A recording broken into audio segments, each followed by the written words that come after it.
अस्सलाम वालेकुम दोस्तों, मेरा नाम है अली। मेरे साथ हमेशा की तरह मौजूद है दाऊद, और आप देख रहे हैं इस वक्त क्रिकेट की दुनिया पहली है दाऊद शो, क्योंकि इसको देखना बनता है। दोस्तों आप लोग से बात करने जा रहे हैं। बात करेंगे जी आज आपके साथ कि पाकिस्तानी बॉलर्स को ऐसा क्या हो गया है। हम हर वक्त ये कहते थे कि हमारी बॉलिंग जो है वो नंबर 1 है, दुनिया की नंबर 1 बॉलिंग है, लेकिन नंबर 1 350 की एवरेज से टेस्ट में विकेटें ले रही है। ये क्या स्टोरी आ रही है, इसको बात करेंगे। श्रीलंका ने अपना स्क्वाड अनाउंस कर दिया है अगेंस्ट इंडिया। कौन सा स्क्वाड अनाउंस किया वो आपको बताएंगे, और बात करेंगे इसके बाद जो हमारे पास अपडेट आ रही है, वो अपडेट आ रही है अर्शदीप सिंह को लेकर के आईसीसी के अवार्ड्स जो वो अनाउंस हो रहे हैं, उसमें आईसीसी अर्शदीप का नाम आ रहा है भाई सालाना अवार्ड में, वो बताएंगे।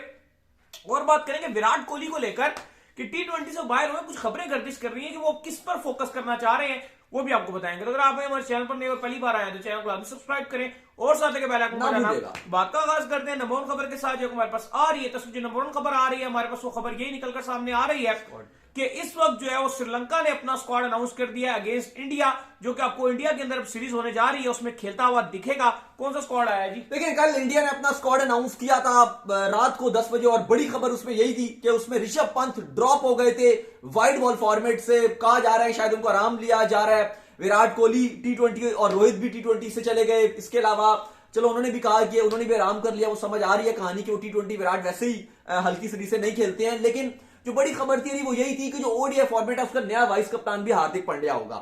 आज थोड़ी देर पहले श्रीलंका ने भी अपना वाइड बॉल का स्क्वाड अनाउंस कर दिया है। जो श्रीलंका ने भारत का दौरा करना है, ओडीआई और T20, और बड़ा तगड़ा है। और इंडिया के पास रिवेंज का भी टाइम है, क्योंकि कहीं ना कहीं अगर इंडिया एशिया कप के फाइनल में नहीं जा सकी तो वो यही श्रीलंकन टीम थी जिसने इंडिया के रास्ते में जो है वो रुकावट डाली, और उसके बाद इसी श्रीलंकन टीम ने पाकिस्तान को भी फिनाले में हराया था। बिल्कुल सही। तो इन एशियन कंडीशन में इनकी टीम यंग है T20 में, और ये बड़ी खतरनाक टीम है। इन इंडिया या पाकिस्तान या दुबई कहीं भी खेले श्रीलंका, ये बड़ी खतरनाक टीम है। बड़े नाम आपको समझ से नजर नहीं आते हैं, लेकिन काम पूरा डालने वाले प्लेयर हैं। सब कुछ कर सकते हैं, किस्तों में करते हैं, थोड़ा थोड़ा करते हैं, लेकिन सब अपना रोल पूरा निभाते हैं। ऐसा टीम ये खतरनाक है। स्क्वाड आपको पढ़ के बताता हूं, ओडीआई का पहले बताता हूं। कप्तान शनाका वही होंगे, निसांका खतरनाक खिलाड़ी, फर्नांडो, इसके अलावा सदीरा, कुशाल मेंडिस वाइस कप्तान है, आसा लंका ये भी खतरनाक है, धनंजय डी सिल्वा, हसा रंगा, बांद्रा, तिक्षाना, बंदेरे, कुरंतने, मधुशाना, राजिता, फर्नांडो, विलागे, मधुशान, कुमारा, ये इनका जो है बड़े मुश्किल नाम होते हैं श्रीलंका के लिए। अच्छा, इसके बाद जो T20 स्क्वाड है, शनाका कप्तान, निसांका, फर्नांडो, समाविक रामा, कुशाल मेंडिस, राजापक्सा, असलंका, डिसिल्वा है, धनंजय डिसिल्वा, हसा रंगा T20 में वाइस कप्तानी करेंगे। इसके अलावा तिक्षाना, बांद्रा, कुरंतने, मधु शनाका, राजिता, विलागे, मधुशान, कुमारा और नुवान तुषारा, ये इनका स्क्वाड है अगेंस्ट इंडिया। ठीक स्क्वाड नजर आ रहा है, फुल स्ट्रेंथ स्क्वाड है। जो अवेलेबल थे वही बेस्ट प्लेयर इनके पास हैं। बिल्कुल मजा आएगा सीरीज का, ओडीआई और T20 का। बिल्कुल। इसके बाद जो हमारे पास अपडेट आ रही है जी, वो अपडेट ये आ रही है कि पाकिस्तानी बॉलिंग लाइनअप, जिसको ये कहा जाता है कि दुनिया में पाकिस्तान की बॉलिंग नंबर 1 बॉलिंग है, लेकिन ये कैसी नंबर 1 फास्ट बॉलिंग बन चुकी है कि 350 की एवरेज से टेस्ट में विकेट्स ले रही है, जो कि किसी भी अच्छे बॉलर के लिए डरावना ख्वाब है भाई। देखिए, विलियमसन ने 727 दिन के बाद, 723 डेज के बाद अपनी 25वीं सेंचुरी जड़ दिया है। और वो जो सुपर फैब का चलता है सिस्टम, वहां पे इनकी सेंचुरी फैब जो 4 है उसके अंदर इनकी 25वीं सेंचुरी है। विराट कोहली की 27 है, जॉय रूट 28 है, स्टीवन स्मिथ की 29वीं है, बाबर आजम भी इस लाइन पर आ रहे हैं। लेकिन अब ये भी 25वीं सेंचुरी मार चुके हैं। जैसे विराट कोहली का डक्का लगा था, इनका भी डक्का लगा हुआ था, स्टीवन स्मिथ का भी डक्का लगा हुआ था, लेकिन पाकिस्तान ने इनका डक्का खोल दिया और फाइनली इन्होंने सेंचुरी मार दी, और कल भी वो नॉट आउट आएंगे। सवाल यहां पर यह कि हम अपनी जबान से और गले से चीखें मार मार के थकते नहीं है कि हमारी बॉलिंग नंबर 1 है, हमारी फलाना है, ये है, वो है, best bowling lineup in world, ये वो। बात यह है कि इंग्लैंड की 7 सीरीज और ये वाली मैच, लास्ट 3 टेस्ट मैचेस में हमारी जो एवरेज है फास्ट बॉलर्स की एवरेज वो 350 की, यानी कि 350 पर 0 आउट होता है। बिल्कुल। फिर एक आउट करते हैं, फिर ये बॉलर 350 खाते हैं। मतलब यह है कि 700 रन दे दिया इन्होंने और सिर्फ 2 आउट किए। और कहीं ना कहीं ये हाल है हमारे फास्ट बॉलर्स का। कहीं ना कहीं देखा जाए तो इन बेचारों का उस तरह से कसूर भी नहीं है। PCBSL जो है वो मैनेजमेंट इसकी कसूरवार है, जिन्होंने ऐसी पिचें बना के दे दी है कि जिसमें पेसर के लिए कुछ रखते ही नहीं है यार। ये अब आपके कप्तान का सोचना पड़ेगा ना। अभी आपकी टीम का, आपकी कप्तान और टीम मैनेजमेंट का सोचना पड़ेगा। अब विराट कोहली जब कमांडिंग पोजीशन में आए थे, भारतीय टीम के कप्तान बने थे, इंडिया की स्ट्रेंथ क्या थी टेस्ट में? नहीं, उससे पहले अब बताएं। टेस्ट की स्पिन करते स्पिन थी। विराट के बाद तो पेस पे आ गया। उसने पूरी टीम चेंज की। उसने अपने फास्ट, उसने क्यूरेटिव्स को बोला इंडिया में फास्ट बॉलर से विकेट ली।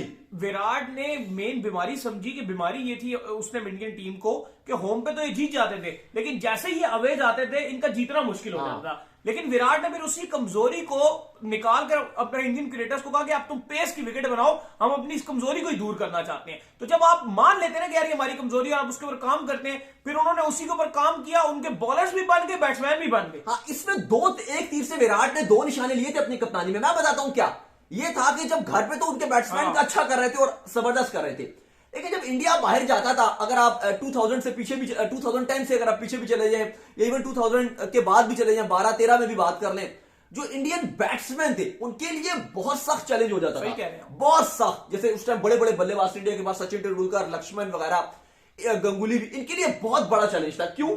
क्योंकि कहीं भी जाते थे तो इनको इतना जो ओपोनेंट थी वो ग्रास छोड़ देता था। बिल्कुल सही कह रहे हैं। उसकी वजह यह थी कि उनको पता था कि हमारे जब बैट्समैनों ने खेलने आना तो इंडिया की बॉलिंग वो क्वालिटी नहीं है, वो ना वो उतना सीम आएगा, ना वो 150 की स्पीड आएगी और ना इतना स्विंग मिलेगा, तो हम तो रन बना लेंगे हमारे बैट्समैन। और जब हमारे बॉलर्स आएंगे तो वो पूरा ग्रास का और सीम का और स्विंग का पूरा फायदा उठाएंगे और इनके बैट्समैनों को आउट क्लास करेंगे, पूरा प्रयोग उठाएंगे। हाँ, ये फायदा हो रहा था, शक्तियों का पूरा प्रयोग उठाएंगे। विराट ने जो किया अली कि उसने घर पर भी अपने पेसर्स को इस्तेमाल किया, इतना कॉन्फिडेंस दिया कि तुम घर पर भी जितवाओगे, घर पर भी उनको प्रैक्टिस कराई, क्योंकि घर में आपके बैट्समैनों का वैसे भी पलड़ा भारी होता है टेस्ट में, एशियन कंडीशन में। तो उन्होंने इतना फास्ट बॉलर्स को चलाया कि वो भाई 3-3, 4-6 दिनों में आपने टेस्ट मैच देखे, शांत शर्मा जब बड़ा चल रहा था कि 2.0 चल रहा है, वो 5 विकेट ले रहा था शांत शर्मा। सही बात है घर पे यार। वो जो पिंक बॉल टेस्ट था मुझे याद है पिछले साल बांग्लादेश पिछले साल पिछले से 2 साल हो गए, बड़ा जिसमें ग्राउंड श्राउंड पूरा सजा दिया था, पिंक जो है वो इलाके को भी बड़ा पिंक कर दिया था। तो उसमें तो ईशांत शर्मा जो बांग्लादेश को तो ऐसे ही घुमा के निकालता था। हमारा स्टूडियो भी दूसरा हुआ करता था, याद होगा। उससे हमारा डिफरेंट स्टूडियो था, फिर हमने स्टूडियो बाद में चेंज किया तो हमारा स्टूडियो भी बड़ा डिफरेंट था उस टाइम, यूनिक था। हाँ, वो 2 साल पुरानी बात करें तो उस टाइम अगर आप बात करो तो आपके जो इंडिया के जो फास्ट बॉलर्स थे, ठीक है ना, फास्ट बॉलर की बात करो, विकेट ले रहे थे, लेकिन क्योंकि विराट, ईशांत शर्मा को उस टाइम दौर चल, क्योंकि विराट क्या चाहते थे, विराट ये चाहते थे कि जो मेरे बॉलर्स हैं उनके साथ साथ बैट्समैन भी बाहर जाके कुछ करें। और आप देखें कि उसके बाद इंडिया के फास्ट बॉलरों ने 3-3, 4-6 दिनों में विकेट निकाली। अब कमिंग बैक टू इस वाले न्यूजीलैंड वाले टेस्ट मैच में, जो हमारा मुद्दा क्या है, मुद्दा यह है कि एक और मैच भी चल रहा है, boxing day test match Australia में, ऑस्ट्रेलिया और साउथ अफ्रीका का। 189 पर बुक कराया अफ्रीका को, 575 मारा ऑस्ट्रेलिया ने, यानी कि टोटल डिमोलिश कर दिया। One side. और अभी एक इनिंग से हार पड़ेगी साउथ अफ्रीका को, इवन दिन के खत्म होने पर भी एक आउट हो गया था उनका। 15 बड़ा बेनिफिट है यहाँ पे WTC के लिए, इंडिया के लिए तो बल्ले बल्ले हो जाएगी, बल्ले बल्ले इंडिया के लिए। अच्छा, मैं आपको ये बता रहा हूं कि हमारा जो मसला है, हमारे फास्ट बॉलर्स के, और अच्छा हमेशा से बोलते रहते हैं कि हमारे फास्ट बॉलर बहुत अच्छे हैं, इंडिया तो मुकाबला नहीं कर सकता हमारे फास्ट बॉलर का, फलाना है ये है, लेकिन हमारा मसला ये है कि हमने एक तो सही सिलेक्शन ही करना छोड़ दिया। बिल्कुल, हमारे बड़ा मशहूर था और ये सच है, मैं और अली, क्योंकि हम खाली ये फील्ड जर्नलिस्ट ये नहीं है कि हम बस खाली यहाँ बैठ के स्टूडियो में बैठ के शोज करते रहे, हम निकलते हैं भाई, जर्नलिज्म हमें बहुत पसंद है। हम जाते हैं अकेडमीज में भी जाते हैं, जो यहाँ पर लोकल यहाँ पे क्लब्स है वहां पर भी जाते हैं भाई, छोटे छोटे बच्चे फास्ट बॉलर, क्या कमाल बॉलर्स हैं यहाँ के। तो कहने का मकसद ये है कि लेकिन यहाँ पर अब आपने जो चांस दिया है बॉलर्स को, कच्चे अंडे तोड़ के खा जाते हो। अब जैसे हफीज बात करते हैं कि इंडिया में एक प्रोडक्ट बनाया जाता है फिर उसको यूज किया जाता है। आपकी टेस्ट कैपें ऐसे होती हैं मानो कोई लंडा बाजार लगा हुआ है, टोपियां बट रही हैं लंडे के बाजार में। और भाई मोहम्मद अली को खिलाया, आज वो किधर है मोहम्मद अली? है ही नहीं। 2 टेस्ट खिलाया, वो किधर है? नहीं है, गायब हो गया। किसी को पता हो तो हमें भेज दीजिएगा उसका एड्रेस। वो गायब हो गया, गायब हुआ नहीं है, पूरी पाकिस्तान क्रिकेट से वो मिट गया भाई, दोबारा मौका ही नहीं मिलेगा उसे। मैंने उसे नमीज से ये सवाल भी करना था कि ये पिच जो है वो आपने बनाई थी तो मोहम्मद अली बेचारे का क्या बनेगा, लेकिन वो पहले इतना भड़क के अगर ये सवाल फेंकता तो वो तो उस छोले फेंकते मेरे पे अंदर से। उनसे पूछते हैं, आप सवाल का मौका ही उन्होंने दिया, मौका इस तरह नहीं दिया। सवाल ये था कि मोहम्मद अली को आपने फारिग करवा दिया, उनका जिम्मेदारी कौन लेगा, उसकी जिम्मेदारी किसके ऊपर है? उसके कैरियर की लगा दी आपने भाई, ये बोले उसके कैरियर की आपने लगा दी। तो अब आपने मीर हमजा को ठीक है कहा जाता है डोमेस्टिक में अच्छा कर रहा है, पेस उस बेचारे की 129 130 किया, करता वो हिलाता है बॉल, पिच में कुछ है ही नहीं। आपने अपने फास्ट डोमेस्टिक में आपने रखा होता है पिच में, डोमेस्टिक से परफॉर्म करके आया ना, आउट करके आया, वहां पे पूरा बॉल उसका हिल रहा था, मैंने देखे कर्जम ट्रॉफी में। तो यहां पर क्यों नहीं है पिच में भाई? क्योंकि सोच आपकी डरपोकों वाली। आपका कप्तान ये चाहता है कि वो बैट्समैन जो है वो फंस ना जाए। बैट्समैन अगर 150 रन बनाएंगे, 100 बनाएंगे, आपके कप्तान बैट्समैन है तो वो फिर डोमिनेशन। हाँ, ये होता है, ये है। अगर आपका कप्तान बॉलर होता तो वो डोमिनेशन ही बॉलर की चाहता। ये है, क्योंकि फिर कप्तान का होता है कि मेरी परफॉर्मेंस डाउन हो। ये होता है, ये पास में भी होता है। जब आपके बॉलर्स थे कप्तान, मुझे याद है आज भी आपके कप्तान बॉलर्स थे, तो उनकी पूरी ट्राई होती थी कि विकेट पे जो है वो ग्रास छुड़वाओ, और बैट्समैन सारे नाखुश थे, सीनियर कैंडिडेट, सीनियर सारे नाखुश होते हैं कि यार ये क्या हो रहा है। लेकिन थोड़ी सी एग्रेसिव सोच तो अब बिल्कुल आपका कप्तान जो बैट्समैन है तो वो सोच है कि फटे बना दो पूरे पूरे।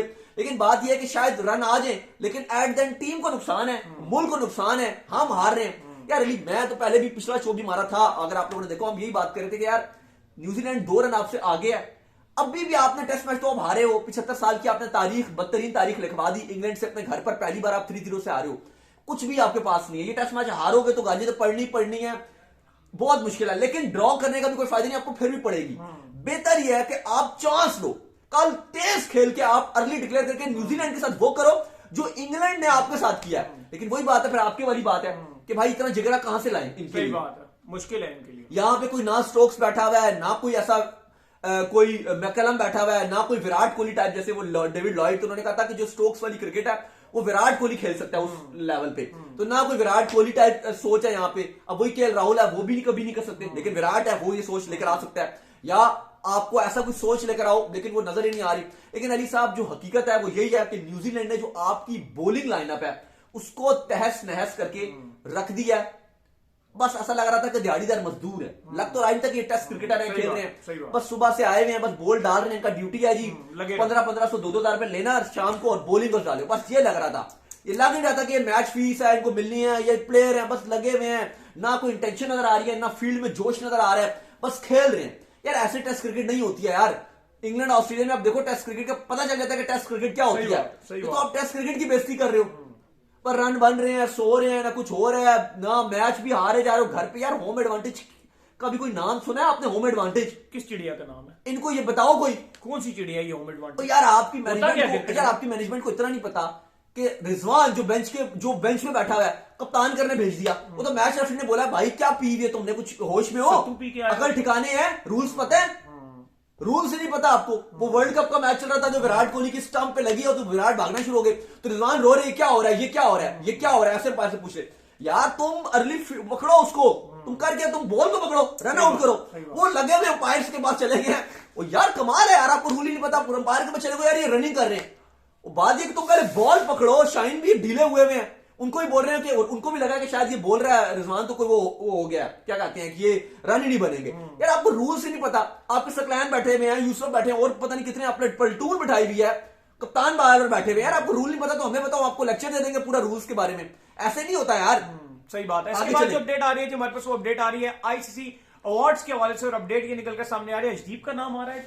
देखिए आईसीसी जो है वो उसने अवार्ड्स का ऐलान कर दिया 2022-23 का, जो 22 का अवार्ड्स है, और बड़ी अच्छी खुशखबरी है अली के 2022 के अवार्ड्स हैं, इस बार आईसीसी ये कह रहा है कि जनवरी फरवरी में रखे जा रहे हैं, जनवरी के एंड में या फरवरी के पहले हफ्ते में। आज आईसीसी ने ईसीबी को ऑफिशियली लेटर लिख दिया है, और उसके साथ साथ जो है वो पीसीबी को, बीसीसीआई को, सबको कह दिया गया कि दुबई में आईसीसी की एकेडमी में ये करवा रहे हैं अवार्ड्स, और आहिस्ता से नॉमिनेशंस भी आ जाएंगी। लेकिन आज जो पहली नॉमिनेशन आ गई है उसमें वेल डिजर्व अजदीप सिंह का नाम है, जिन्होंने इस साल अपना शानदार किस्म का डेब्यू किया, और उसके बाद से बेहतरीन बॉलर रहे साल के, शानदार बॉलिंग के, इवन यंग बॉलर था।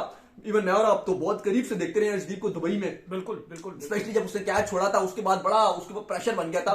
हमने भी बोला था कि यार ठीक है वो जो भी है, लेकिन उसके बाद ये चीज उसने प्रूव की कि वो बेस्ट बॉलर है इंडियन क्रिकेट का, बुमराह क्योंकि है नहीं। तो जो नॉमिनेशन सब आपको बता देता हूं इमर्जिंग क्रिकेटर की, अजदीप सिंह है, इसके अलावा साउथ अफ्रीका के मार्को जैनसन है, न्यूजीलैंड के फिन एलन है जो इमर्जिंग क्रिकेटर है, और इब्राहिम जादरान है। जो आईसीसी ने कि जो 13 इसके अवार्ड्स हैं वो भी आपको मैं जल्दी से बता देता हूं।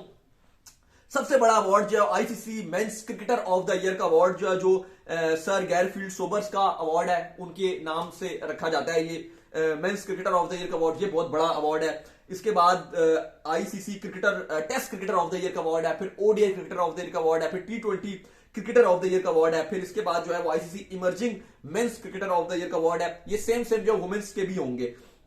इसके बाद associate cricketer of the year का अवार्ड है, फिर इसके बाद ICC spirit of cricket award है, और उसके बाद ICC umpire of the year का अवार्ड है। तो ये आईसीसी के अंपायर्स के और ओवरऑल आईसीसी की नॉमिनेशंस हैं। तो उम्मीद करते हैं कि आज का हमारा शो आपको पसंद आया, तो वीडियो को लाइक कीजिए, हमारे चैनल को सब्सक्राइब कीजिए, साथ में बेल आइकन को बजाइए, और एक और काम कर लीजिए, वही कर लीजिए, हमारे फेसबुक पेज को फॉलो कर लीजिए, लिंक डिस्क्रिप्शन में। हमारे ख्याल रखिएगा, अल्लाह हाफिज, बाय बाय।